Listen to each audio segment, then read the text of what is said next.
오늘은 8월 18일 하나님 말씀은 마태복음 24장 32절 33절 몇 절만 보겠습니다. 무화과 나무의 한 비유를 배우라. 그 가지가 연하여지고 잎이 나오면 여름이 가까운 줄 너희가 아나니 이와 같이 모든 것을 보면 그 일이 가까이 고운 문들 앞에 이른 줄 알라. 진실로 내가 너희에게 말하노니 이 세대가 지나가기 전에 이 모든 일들이 이루어지리라.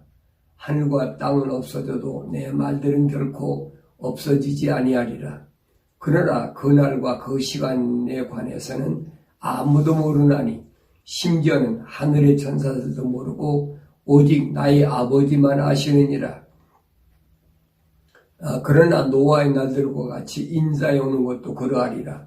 홍수전의 날들에 그들이 먹고 마시며 장가가고 시집가고 하기를 노아가 방주에 들어가던 날까지 하다가 홍수가 나서 그들을 다 쓸어버릴 때까지 그들이 알지 못하였던 것 같이 인자에 오는 것도 그러하리라. 그때 두 사람이 밭에 있는데 한 사람은 데려가게 되고 한 사람은 남게 되리라. 두 여인이 맷돌을 갈고 있다가 한 사람은 데려가게 되고 한 사람은 남게 되리라. 누가복음 17장 34절 내가 너에게 말하거니와 그 밤에는 두 사람이 한 침상에 있다가 한 사람은 데려가게 되고 한 사람 남게 되리라. 거기까지 보겠습니다. 주님은 이 땅에 계시는 동안에 복음서에서 마지막 때에 대하여 뭐라고 말씀하셨느냐, 그 징조에 대해서 말씀하셨지요.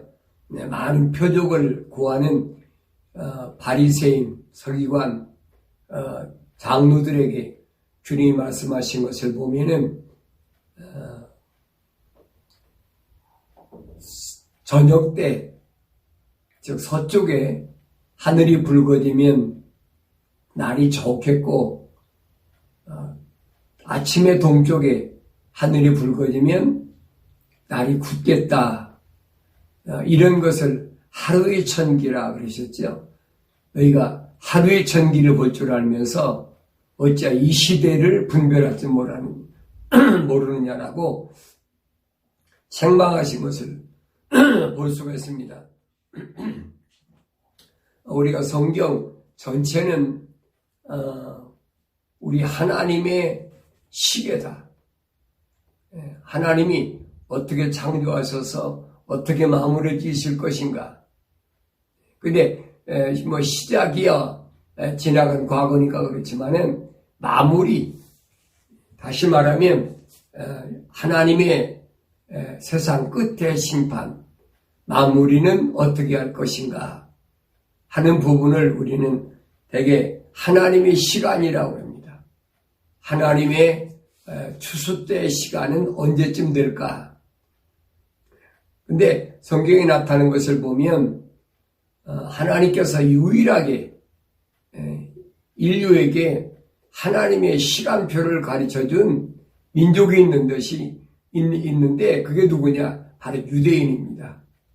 이스라엘 민족을 통해서 하나님이 어떻게 세상을 통치하시고, 물론 천사를 통해 통치하십니다마는 통치하시고 세상 마지막 때는 어떻게 마무리 지실 것이냐 하는 것을 우리에게 보여주십니다.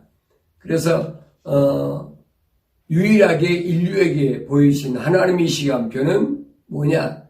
바로 이스라엘 민족이다. 그래서 구약과 신약 전체에서 이스라엘 민족은 뭘로 나타나고 있느냐? 세 가지 나무로 나타나고 있습니다. 비유지요. 세 가지 나무 비유로 하시는데 첫째는 무화과 나무, 그 다음에 두 번째는 올리브 나무, 세 번째는 포도나무, 됩니다. 그래서 그러면 이 무화과 나무와 올리브 나무와 포도나무는 도대체 뭘 말하는 것이냐 하는 겁니다. 뭘 말하는 것이냐. 성경 전체로 보면 우리가 이 나무에 대해서 올바로 알아야 하나님의 뜻을 올바로 알게 되고, 또 주님이 비유로 말씀하신 것이 뭘 말씀하시느냐 하는 것을 알 수가 있습니다. 이 나무에 대한 표현, 이걸 올바로 소위 암호라고 그러죠. 이걸 알지 못하면 주님이 말씀하신 것을 우리가 올바로 알 수 없어요.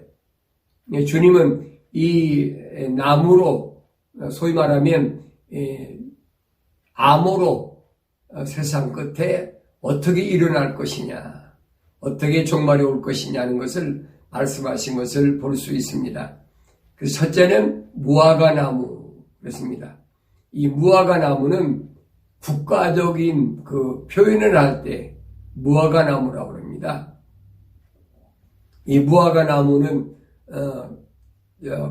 이스라엘 국가를 정치적으로 나타날 때 쓰는 하나의 비유다. 두 번째는 올리브 나무다. 올리브 나무란 말은 유대교를 가리킬 때, 유대인들의 종교, 유대교를 가리킬 때 사용하는 그런 단어고, 그 다음에 포도나무는 뭘 가리키느냐? 포도나무는 영적인 이스라엘을 가리킬 때 사용되는 그런 단어다. 그래서 오늘 24장 32절에 보니까 예수님께서 세상의 종말에 대하여 쭉 말씀하십니다. 세상 끝날에는 민족과 민족이 싸우고 전쟁이 일어나고 지진이 일어나고 여러 가지 말씀을 하시면서 32절에 와서 뭐 말씀하세요? 무화과 나무의 한 비유를 배우라 말씀하시죠. 무화과가 뭘 가리키냐? 무자란 말은 없을 무자입니다. 꽃화자. 다시 말하면 꽃이 피지 않고 과일을 맺는 나무, 이게 무화과입니다. 그래서 이스라엘 민족을 가리킬 때 꽃이 피지 않고 꽃이 없이 열매를 맺는 나무다. 쉽게 말하면 그겁니다. 왜 그러냐면 예수님이 십자가에 못 박혀 죽으신 다음에 이스라엘 민족은 AD 70년에 로마의 디토를 통해서 완전히 멸망해버렸죠. 그리고 나서 세계 각지로 다 흩어져 버렸어요. 2000년 동안 이스라엘은 방랑생활, 다시 말하면 나라 없는 민족, 그 이스라엘 민족에 무슨 문화가 있고 거기에 무슨 여러분 역사가 있어 꽃이 피겠습니까? 없어요. 그래서 이스라엘을 정치적으로 표현할 때는 무화과다. 꽃이 없이 열매를 맺는 그런 민족이다. 그래서 이런 비유를 사용했다. 그런데 한 비유를 배우라 이렇게 명령하시고 그 가지가 연하여지고 잎이 나오면 여름이 가까운 줄 너희가 아나니 그랬어요. 그 가지가 무화과 나무가 가지가 연하해지고 이게 봄이 된다는 얘기죠. 봄이 되면 싹이 나잖아요. 그 다음에 잎이 나오면 그랬어요. 무화과 나무 잎이 나오면 가지가 연해지니까 당연히 잎이 나오겠지요. 나오면 여름이 가까운 줄 너희가 아나니 그랬어요. 여름이 가깝다. 이스라엘 민족에게는 여름이 어떤 계절이냐? 여름은 이스라엘 민족에게는 타작의 계절입니다. 보리와 밀을 타작하기 때문에, 그래서 여름이 가까운 줄 안다는 말은 타작, 다시 말하면 알곡과 쭉정이를 가리는 그런 계절이 가까웠다. 그 다음에 33절에 보니까 이와 같이 이 모든 것을 보면 그 일이 가까이 곧 문들 앞에 이른 줄 알라 그랬어요. 꽃이 없는 민족이, 역사가 없는 민족이 열매를 맺는다는 거예요. 여러분, 몇십 년이나 몇백 년이라 모르지만 2000년 동안 생각해 보세요. 2000년 동안 문화가 없고 역사가 없는 민족이 열매를 맺는다. 꽃이 없이 열매를 맺는다.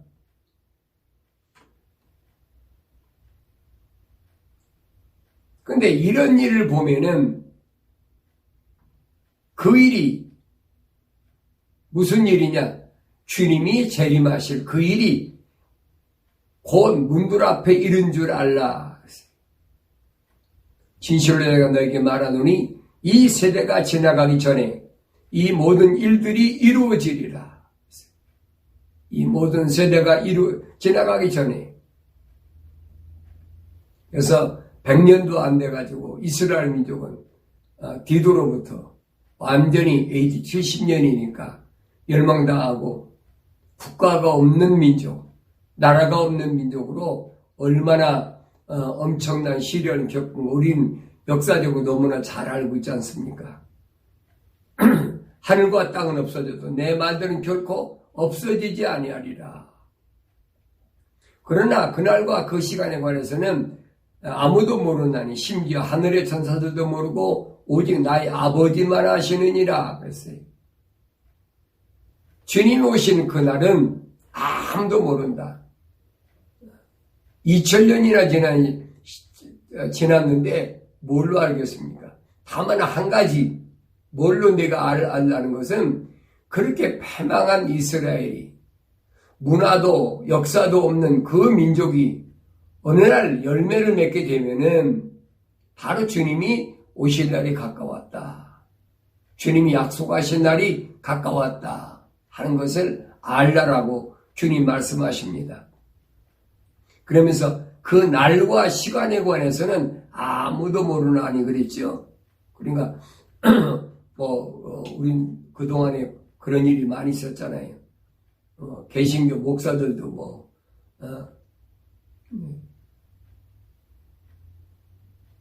세계적으로 유명한 그런 빌리그람 목사나 한국에도 조용기 목사나 그 외에도 많죠. 언제 주님 오신다. 그래가지고 사람들의 마음을 들뜨게 해가지고 갈취하고 도둑질하고 가까운 예로는 1992년에는 또 주님이 오시기 전에 공중에 재림하실 때 휴거된다. 그래가지고 한국에서 얼마나 난리가 났었습니까? 미국에서도 그래요. 미국에서도. 또 미국에서는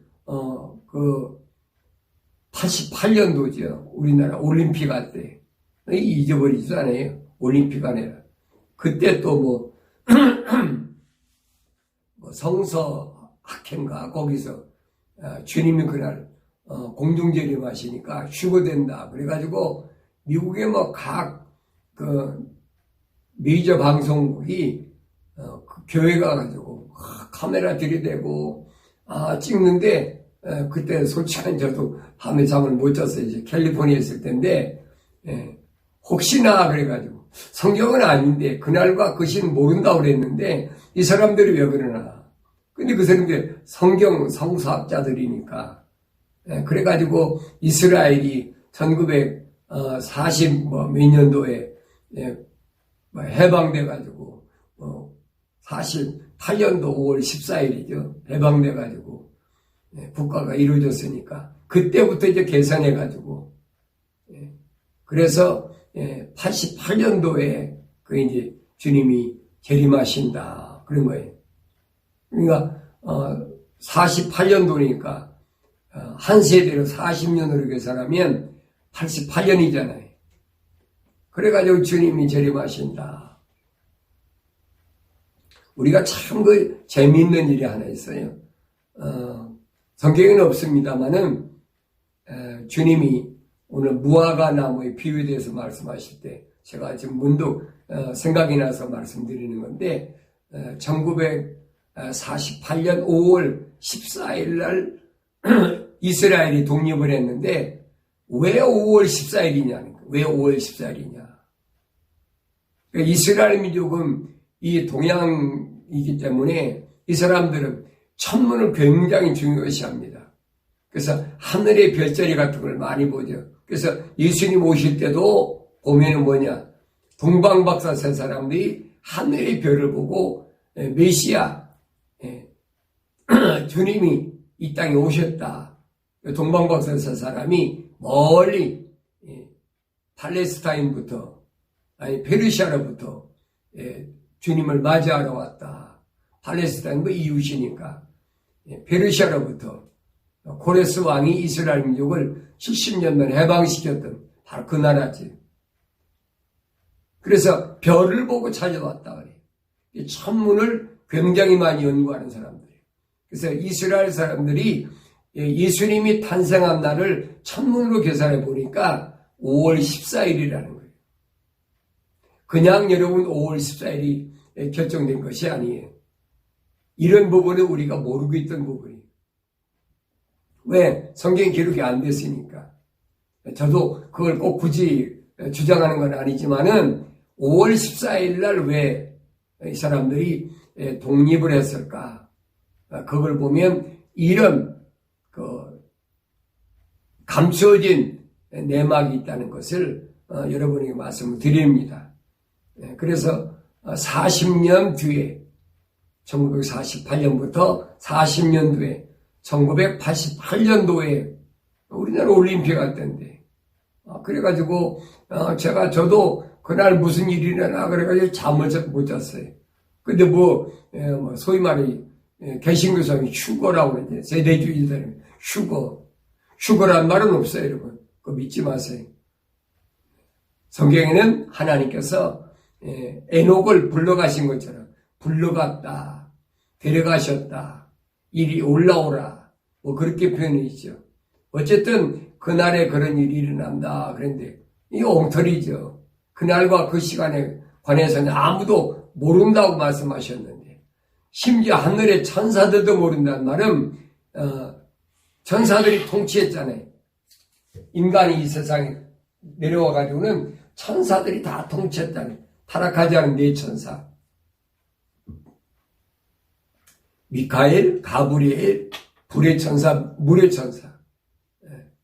근데 심지어는 그 천사들도 모른다는 거예요. 오직 누구만이야? 나의 아버지만 아시느니라 하지. 나의 아버지만. 그러면서 주님은 또 다른 비유를 들어 말씀하십니다. 그러나 노아의 날들과 같이 인자의 오는 것도 그러하리라. 그래서 홍수절의 날들에 그들이 먹고 마시며 장가가고 시집가고 하기를 노아가 방주에 들어가던 날까지 하다가 홍수가 나서 그들을 모두 쓸어버릴 때까지 그들이 알지 못했던 것 같이 인자의 오는 것도 그러하리라. 여기 보면 노아의 날들이라. 노아의 날들과 같이 주님이 오시는 것 똑같다. 여러 가지로 우리가 해석할 수 있습니다만은 노아의 날들이라 비유하신 건 뭘 말씀하시는 건가? 창세기 7장에 보면은 노아가 600세대 되는 해에 그의 7월 며칠입니까? 7월 4일 날 노아에게 뭐가 임했습니까? 하나님의 계시가 임했잖아요. 방주로 들어가라. 네, 들어가라. 앞으로 7일이면 내가 방주에 이 땅에 물로 심판을 시작하겠다.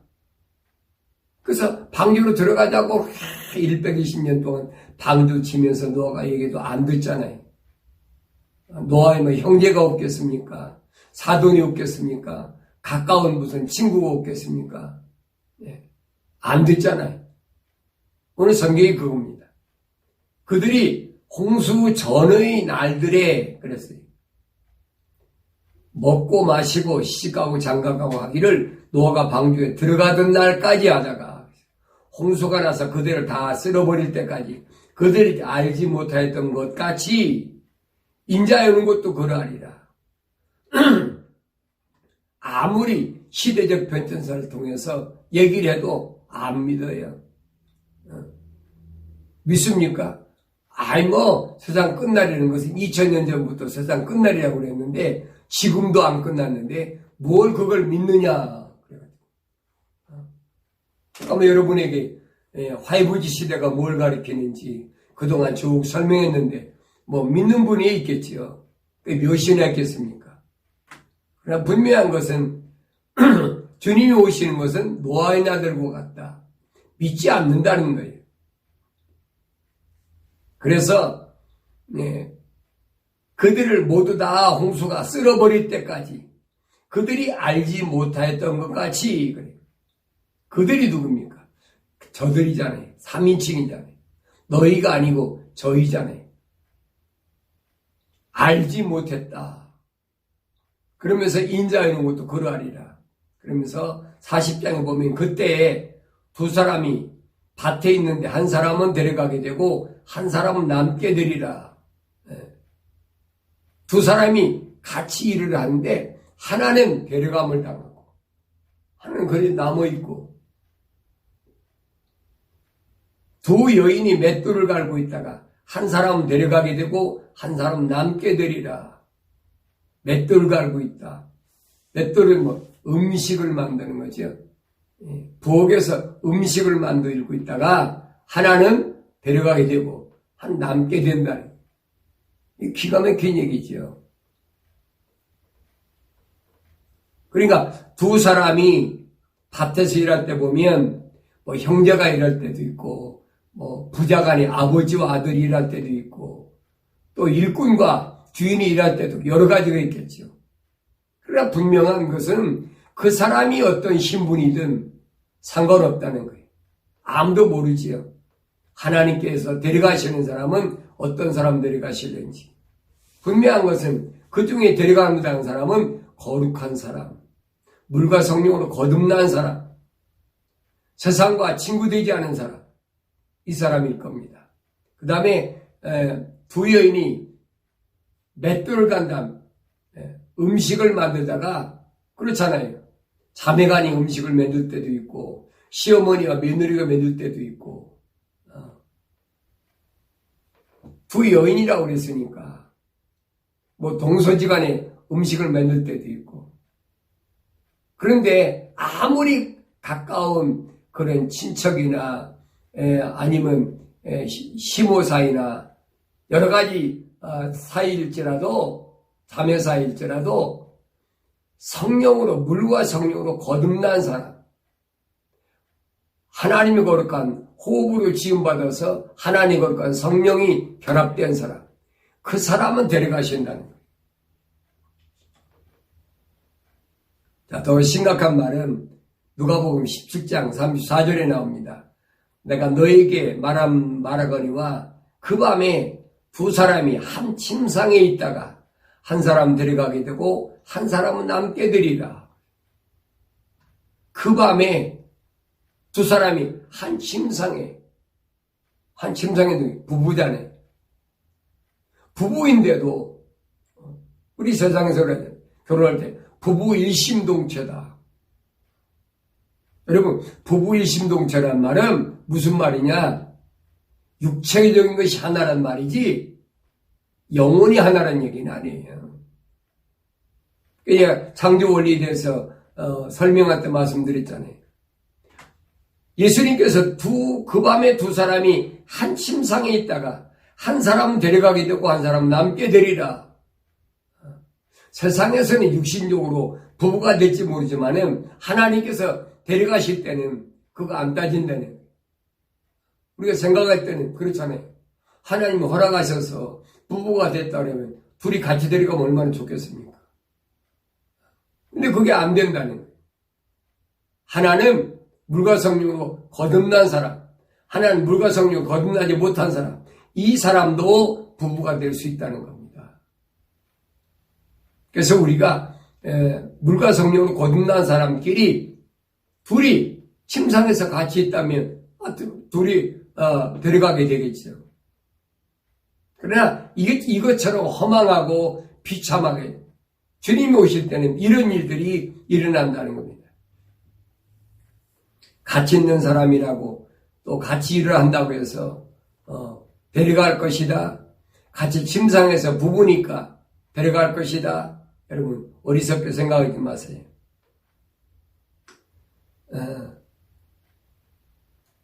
예수님께서 말씀하신 것은 누가복음 21장 29절에서 또 그들에게 비유로 말씀하시기를 무화과 나무와 모든 나무들을 보라.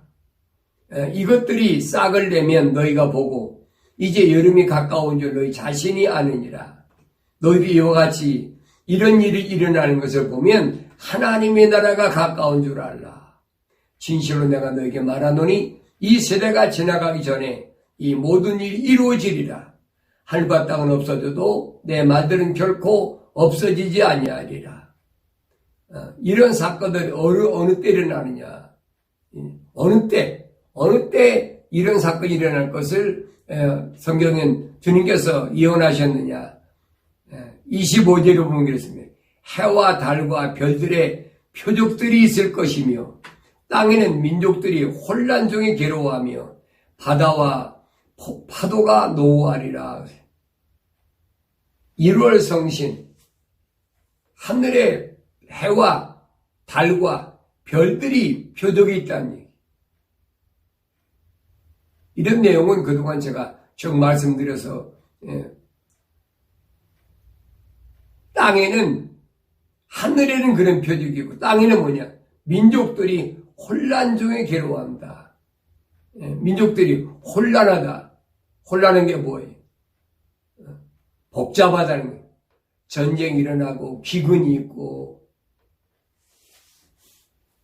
그 다음에 바다에는 바다와 파도가 노하리라.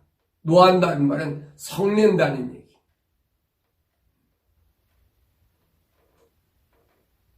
바다에서 하늘과 땅과 바다에서 동시에 일어난 이런 일들이 일어난다는 얘기입니다.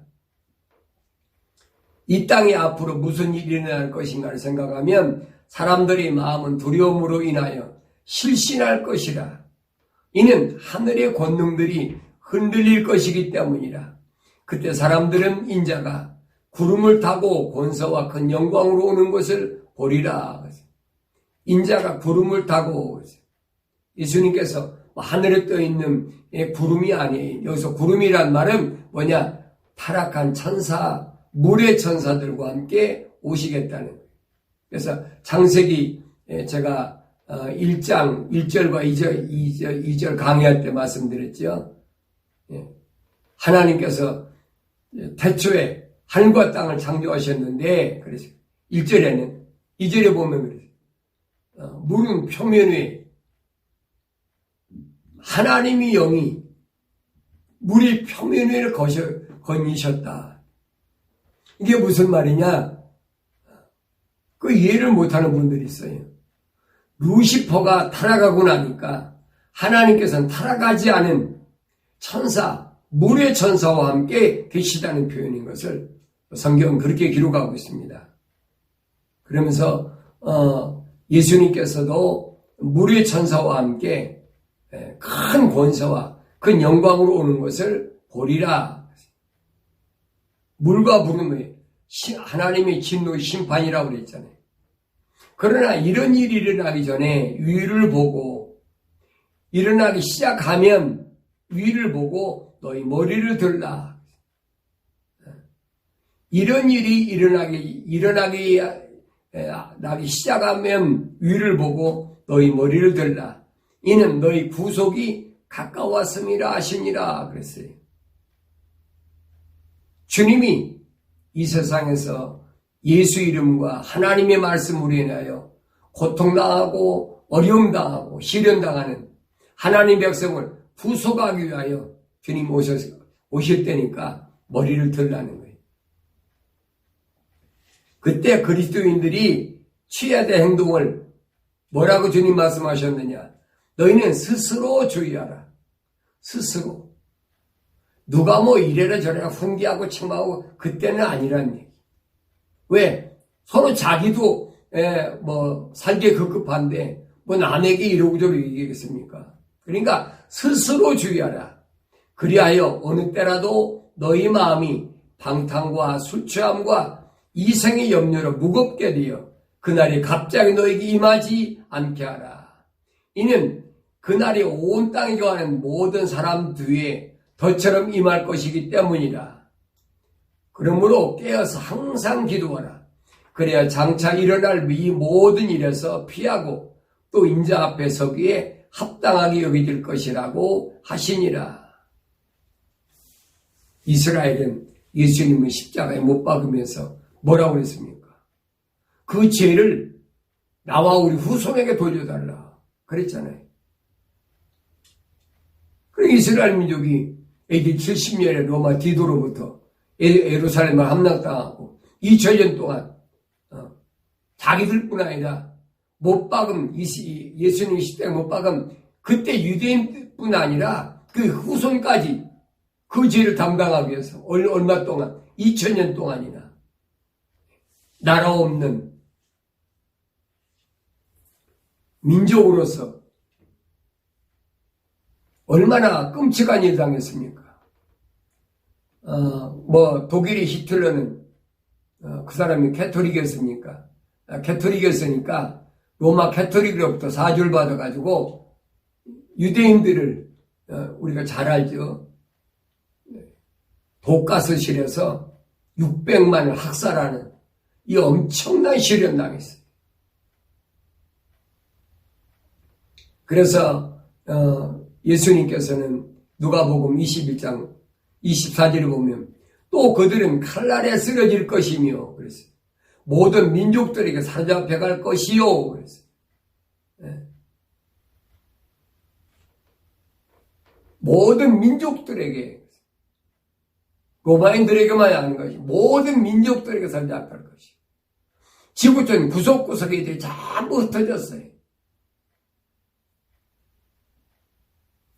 그 다음에 또 그랬어요. 예루살렘은 이방인들의 때가 찰 때까지 이방인들에게 짓밟히리라 그랬어요. 이방인들의 때가 찰 때까지. 이것은 이 이스라엘의 회복을 가리키는 겁니다. 그렇게 흩어졌다가 그 기간은 기록은 안 있지만은 지금 보면 2000년이죠. 1948년도에 해방됐으니까. 그들이 어느 때 예루살렘으로 돌아오느냐? 이방인들의 때가 찰 때까지. 이방인들의 때가 찬다는 말은 이방인들이 구원의 그 때가 이를 때까지 예루살렘은 이방인들에게 짓밟히리라 그랬어요. 그래서 1917년에 이스라엘은 식민지로 통치하던 영국의 외무부 장관 발포가 이스라엘 독립을 선언하잖아요. 이스라엘 앞으로 독립시키겠다. 독립 바로 됐습니까? 안 됐잖아요. 약 30년 후에 48년 5월 14일에 예수님이 예언하신 그대로 예언하신 그대로 이루어진 거예요. 이방인의 때가 끝나고 있다. 이스라엘의 독립이 된 걸 보면 이방인들이 구원받을 기간이 끝나고 있다는 얘기예요. 이게 얼마나 심각한 얘기인가 알아야 돼. 아직도 무화과 나무에 열매가 맺은 것을 잎사귀 내고 여름이 가까운 것을 깨닫지 못하는 사람들이 얼마나 많이 있어요. 여러분, 분명한 것은 시대는 나무를 딱 자르듯이 그렇게 되는 게 아니잖아요. 계절이 변하는 것처럼 봄에서 여름이 가고 여름에서 가을이 가고 연결되는 그 기간이 있잖아요. 여기까지가 봄이고 여기까지 여름이고 그게 아니잖아요. 그래서 이런 일들이 깨달아지는 자, 이 사람들은 준비하지. 깨달지 않는 사람은 할 수가 없어요. 시대가 이렇게 참 기울어지는데 그걸 모르면 어떻게 되세요? 아침에 여러분 동쪽 하늘이 빨갛다고 해서 금방 비가 싹 쏟아집니까? 시간이 걸리잖아요. 저녁에 서쪽 하늘이 붉었다고 해서 금방 날이면 좋습니다. 그건 다음날 날이 좋다는 얘기잖아요. 이게 무슨 뜻인가를 아셔야 돼요.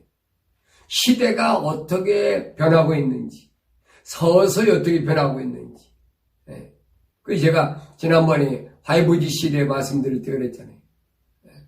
4G 시대에서부터 AI, 4차 산업을 해서 5G 시대까지 어떻게 서서히 바뀌고 있나.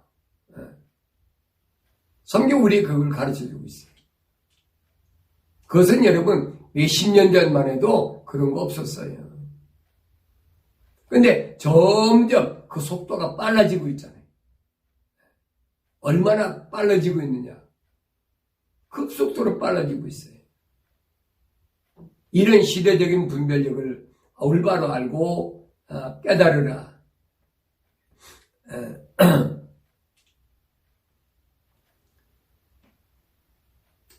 그렇지 못하면 우리는 항상 신앙생활을 한다고 하면서도 뒤처질 수밖에 없어요. 이게 얼마나 무서운 얘기가 알아야 돼. 하나님의 말씀을 읽고 계속 되새김질해야 됩니다.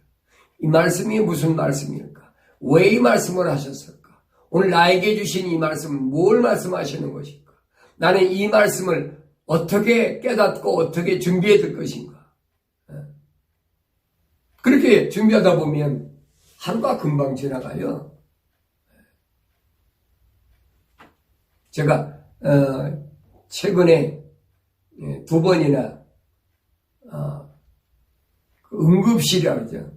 이머전시에 실려갔다 왔는데 그때 제가 병원에 누워있으면서도 2박 3일씩 2번씩 갔는데 누워있으면서도 머릿속에는 내 몸은 응급실에 누워있었지만은 내 머릿속에는 하나님의 말씀으로 가득 차고 있어요. 근데 거기 병원에 있는 사람이 그러더라고요.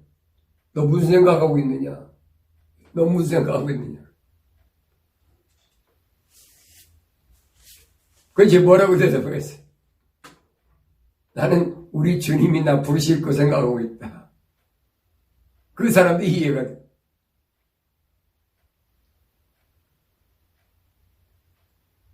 몸은 그렇잖아요. 병 나가지고 응급실에 실려갔으니까. 그렇다고 해서 내 머릿속에 내 영혼은 그 몸이까지 그 병원에 실려갔다고 전부입니까? 아니잖아요.